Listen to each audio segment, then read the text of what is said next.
Ingo kawadhi nyime en sirikal ma pacho ka okumo uso mar cha poda mawuok e pinje maoko e pacho ka kaluwore ni ohand cha poda go duoko piny nweng'o mar yous chak e pacho ka.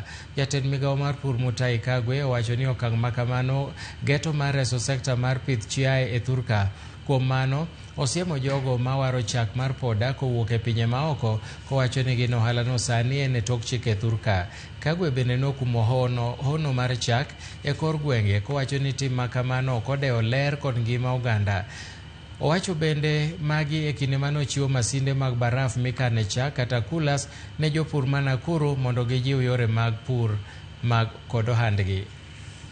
Lopeji mathoth kama koth ne ochako goyo piny owacho korego moko mago mag piny owacho ma osebedo okang' manyime.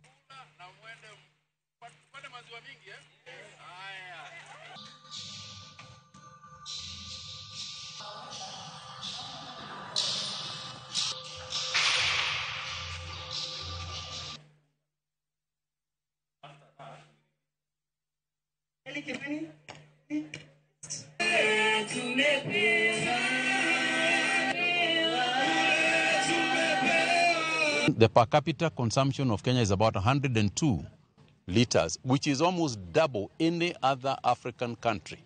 So Kenya consumes a lot of milk, and we hope that in future we'll also produce the largest amount of milk. The dairy sector is also now beginning to export, not just meat, not just generally the livestock sector. When I say dairy, I mean the livestock sector. We are exporting meat, we are exporting goats, we are now exporting milk powder, out of the country. And therefore, we want also to warn those illegal importers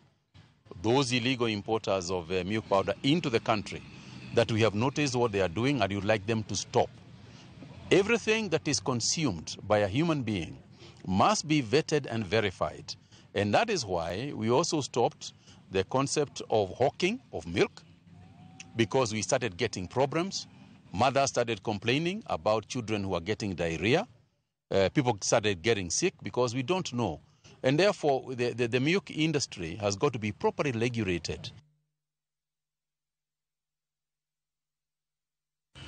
Erokamano kuom thuolo mari Nyakaramogi mane mabro kelo e giko mar weche manyien mag migago kagi e thuolo ni eri akawo thuolo mar somo ote moko ma bende useoronwa gi e thuolo ni eri. Aneno kanyo ka ok aneno kondiko nyinge koro nyalo bedo matek mokalo. Tom Ogoya Sure owacho ni waneno Ramogi TV ka wan kod nyamera Ruth Ayuo to gi Nick Ayuo.